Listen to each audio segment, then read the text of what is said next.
আসসালামু আলাইকুম। আজকে একটি গর্জিয়াস নকশি কাঁথার ভিডিও নিয়ে চলে এলাম।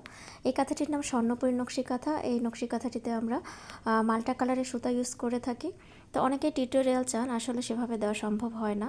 তো আমি চেষ্টা করেছি যে আর্ট করা কাঁথাটাই আপনাদের সঙ্গে শেয়ার করার। তবে আমি একটু কথা বলে যতটুকু বোঝানো যায় সেটা বুঝিয়ে দিচ্ছি। এখানে দেখতে পাচ্ছেন শঙ্খ। এই শঙ্খগুলো আমরা কাগজের উপরে আগে এঁকে নিয়েছি, একটু মোটা কাগজ, সেটা এর শেপ আর কি দিয়ে নিয়েছি, শঙ্খের একটা শেপ দিয়ে নিয়েছি। এটা আমরা একটা দূরত্ব বজায় রেখে একটা একটা করে আমরা বসিয়ে দিয়েছি। মাঝখানের যে ফুলটা দেখছেন সেটাও আমরা একটু মোটা কাগজে কেটে নিয়েছি। তো যারা নতুন আর কি আর্ট করেন তারা এইভাবে কেটে নিলে ভালো হয়। আর যারা ফ্রি হ্যান্ডে আঁকতে পারেন তাদের জন্য আমি বলবো যে একটা ফর্মা যদি কেটে নেওয়া যায় তাহলে সবগুলো একই রকম হয়। তো আমরা শুধু এই শঙ্খটা আর মাঝখানের যে ফুলটা এটা শুধু আমরা ফর্মাটা কেটে নিয়েছি, আর বাকিগুলো কিন্তু সবটুকুই ফ্রি হ্যান্ডে আঁকা।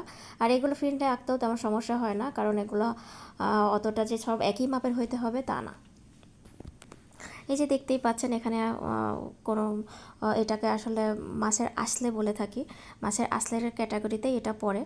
তো এ দেখেন আমরা এঁকে নিয়েছি, হয়তো কোনোটা একটু হালকা ছোটো বড়ো হতে পারে, কিন্তু এটাই একটা সৌন্দর্য।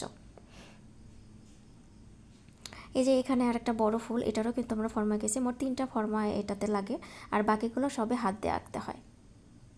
আর স্বর্ণপুরীর কাঁথার আমার ভিডিও দেওয়া আছে, সেটা দেখলেও বুঝতে পারবেন কেমন সেলাই, যারা আর্ট করে সেলাই করতে চান, কোনটা কোন সেলাই দিব সেটা বুঝতে পারেন না, তাদের জন্য বলছি। আমার ভিডিওতে এই স্বর্ণপুরী কাঁথা দেওয়া আছে, একটা আছে খয়েরির উপরে, একটা আছে কালোর উপরে।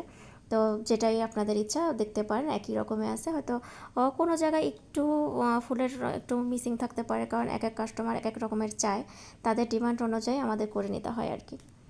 তো আশা করি বুঝতে পেরেছেন। আর যদি কোনো প্রবলেম হয় আমাকে কমেন্ট করলে আমি সমাধান করার চেষ্টা করব। আজকে এ পর্যন্তই, ভালো থাকবেন সবাই।